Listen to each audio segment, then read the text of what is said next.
You had another go at the exchange last night?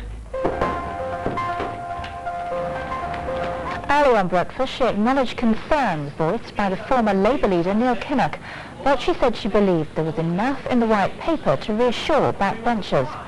And on the continuing row over sex offenders working in schools, Ruth Kelly insisted that in future the rules would be clearer. Any sexual offence against a child, whether you're cautioned or convicted, you will in future get an automatic bar for life with, of course, appeal rights. An appeal right. Okay, well, I mean, you can understand, though, just listening to what you're saying now, you can understand why. You look at the papers this morning, you know, all sorts of things. I mean, this sounds got a different figure, 150 pedos in our schools. There's still a lot of confusion there. I mean, you're going to have a hard job to actually convince people to have faith in the safety of our schools. It's a very complex area. It's grown up bits of legislation here, bits of legislation there, getting tougher and tougher all the time. But what I think people expect me to do, and what I said out yesterday in the Commons, is to make sure we have the most rigorous system in place. A 4-year study into the health risks of using a mobile phone has revealed no evidence linking it with an increased risk of brain tumours. But the authors said the long-term risks remain unknown, as mobile phones have only been in widespread use for a relatively short amount of time.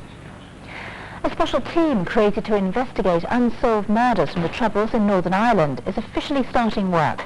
The cases being looked at include the Enniskillen bomb in 1987, which killed 11 people. No one was convicted of the attack. The teamwork is expected to last for up to 7 years. 2 teenagers have been charged with the murder of the London solicitor Tom ap Price, who was stabbed to death outside his home last week. 19-year-old Donald Carty from Kensal Green and a 17-year-old man from Middlesex will appear before magistrates today. After a mammoth race of more than 2,500 miles across the Atlantic, the double Olympic gold medalist James Cracknell and television presenter Ben Fogle have arrived in Antigua. They set off from the Canary Islands at the end of November, spending 50 days at sea. They won the 2-man Atlantic rowing race and came 3rd overall. But Ben Fogle said that after rowing for so long, they're having problems sitting down. The area of the body that is affected the most is the bottom. Both James and I are walking around everywhere with a special pillow. And that's not the last you'll be hearing of Ben and James's adventure. BBC One will be running 5 special programmes featuring exclusive video diaries from their transatlantic challenge, starting on Monday, February the 13th, each morning at 9:30. Well, that's it from me. Now it's back to Bill and Michelle. Suzanne, thank you. Now, drama and deceit, lust and lies, it can only mean an EastEnders recipe for disaster. The current love triangle taking place at number 27 Albert Square has us all hooked. Will Rosie lead Keith and the kids and make a go of it with her childhood sweetheart and ex-husband, Mike Swan? Yes, with Rosie being the matriarch and backbone of the Miller family, all sorts of questions. How will they cope if she goes? Who'll get custody of the China figurines? And how long can 7 people and an Irish wolfhound live in one terrace house? Well, before we meet the actors Mark Wingett and Jerry Cowper and get the answers to those crucial questions and more, let's have a sneak preview of tonight's episode. Oh, they're beautiful. Antique? They must have cost a fortune. They are the best, which is what your life is going to be full of from now on. I'll have to tell Keith. Now? No, later, properly. You know, I can't just up and go without saying nothing. I wouldn't expect... No. Well, I'm not interrupting nothing, am I? No, just having a cup of tea. That's all right. Have you got any batteries, love? No. I thought we had some spares. Yeah, we did. You left them on the table. Genghis got them. Oh. Darren's batteries have gone on the blink on his calculator. Big surprise, he ain't done his homework. He's going to have to do it tonight anyway. Yeah. Well, I'll go that way, so I'll get some. Yeah? Well, they're the special sort. And then them little flat ones. Oh, don't worry. Oh, good. Oh, while you're at it, Dems needs some shampoo. Shampoo, right? Yeah, she needs to be able to use it with Alicia so that the gentle stuff, eh? Leave it to me. All right, mate. Cheers.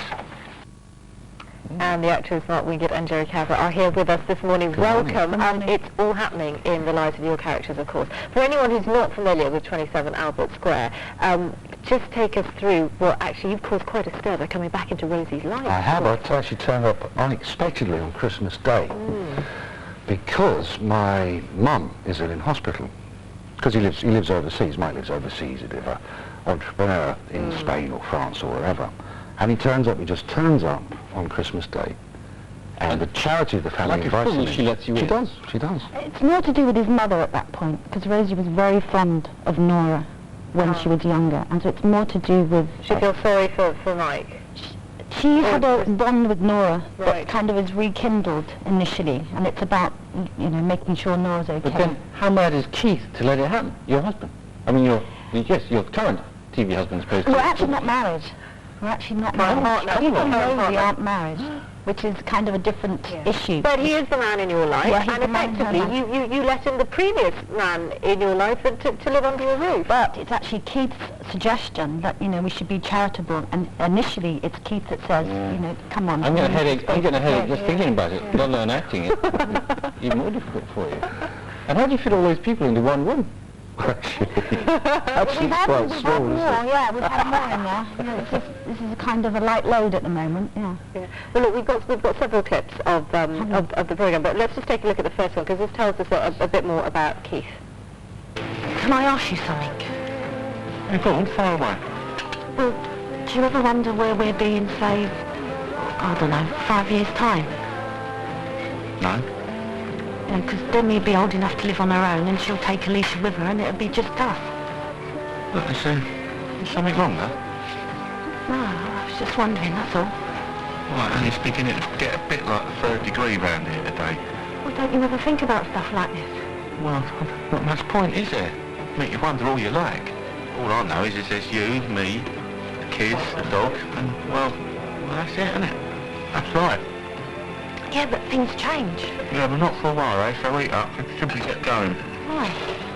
There's this thing on the telly when sharks attack. Don't want to miss that. No, Oh dear. I miss that. Now, he doesn't come across very well there, but in fairness, Jerry, I mean, he has been a father to Rosie's children, hasn't he? And, I mean, he's been a good dad to them, because their own dad was nowhere on the scene. Ultimately, the Millers are a family, and Rosie and Keith are very much together at the head of that family, and that's the relationship that you can't fault and won't falter. What Mike does is make Rosie feel like a woman outside of feeling like a Because mother. you're a cad. Aren't Well, you? I mean, talking about when sharks attack, I think that's what Mike does, actually. Yeah. Must be fun to play that kind of It's role. great, isn't it's it? great, actually, yeah. Yeah, he can't help himself. He, for the best intentions, he tries to do something, and then he just can't help himself. He just goes that step too far. Silver-tongued devil. And he is trying to actually woo Rosie away. Very much so. This life that Mike's led has been an empty, hollow life, and he comes back into the Millers and he sees his family and he sees Rosie, and this love kindles again, and he wants her. Jerry, when you said the relationship won't falter, does that mean that she's not going to leave Keith? It's not just about Keith with Rosie, it's about Keith and the kids and everything that they stand for as a unit, and I think maybe at the end of the day that's how Rosie will view her life. As much as Mike's come in and made her feel special, made her feel like she's 20 years old again, and made her feel everything a woman needs to feel, at the end of the day Rosie needs to be a mum. And then, or now, at some point soon, things start unraveling because Mickey, your son, the Purby's son, Yeah. finds out. Here's what happened. Fancy a cup of mum?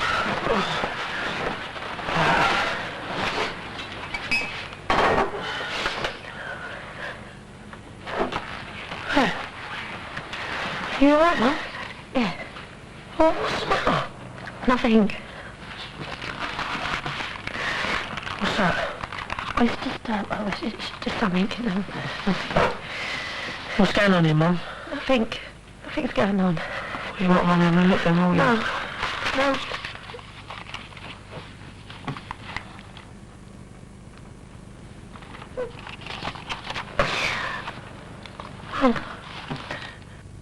Oh dear. The great thing about working on EastEnders is everybody from time to time gets to do a really intense scene. I mean, they let it breathe, don't they? Yeah.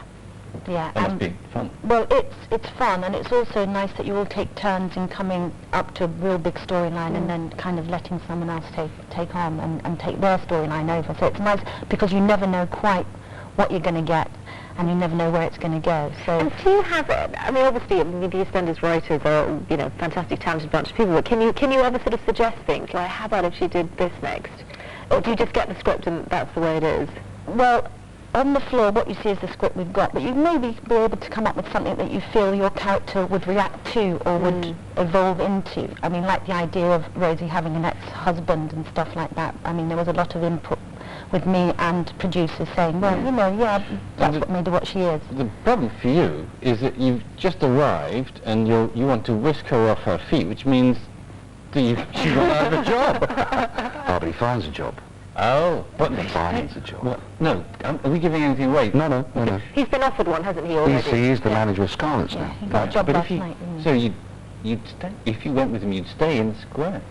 You might, rather than But would leaving. he, you see, it's all right saying he's got a job, but how long would he stay there for to do the job? Mike's looking for houses in Epping. He's looking for a house for the family in Epping. Yeah. So we're going. So in some way we're going to see you on Mike on the scene. Oh, yeah. Yeah. Oh, He's absolutely. there to stay.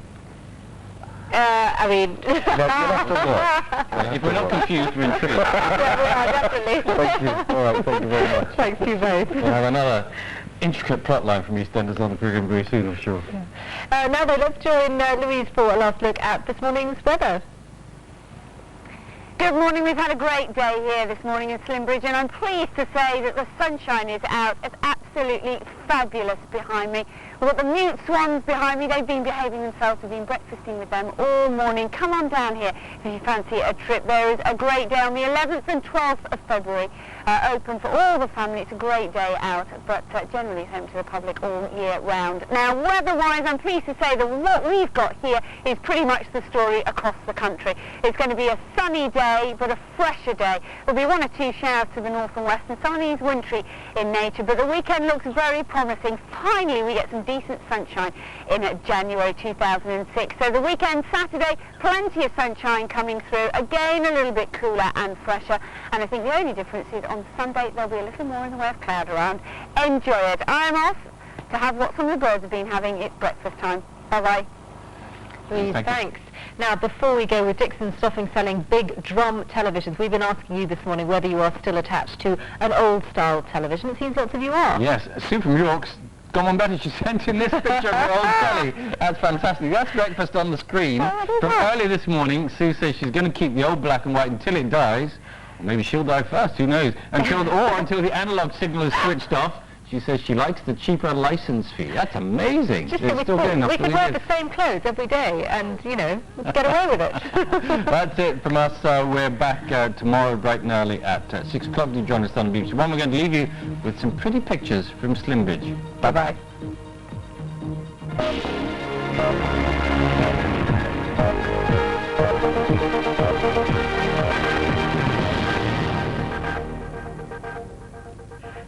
Welcome to Friday Morning on BBC One with financial advice on how to beat the bailiff next. And then we're off to Spain at 10 to meet the expats living in the sun.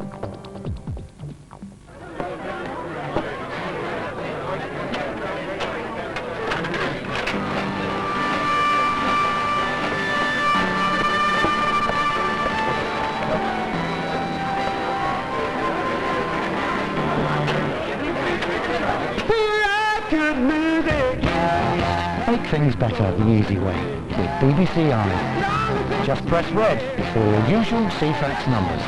It's available anytime and it's free. Jimmy Saunders was brutally hacked to death last night, and the killer may well be standing in this room. Golden rule in all these cases is the first one to speak did it. Interview conducted. Is that legal? Trust me, it's better than writing it down. You're making him prime suspect based on what? A hunch? Because he's guilty as sin. What's going on? He hasn't done anything. If he's innocent, there's nothing to worry about, is there? Snap decision. Guilty, yes or no? It doesn't work like that. Life on Mars, Monday at 9 on BBC One.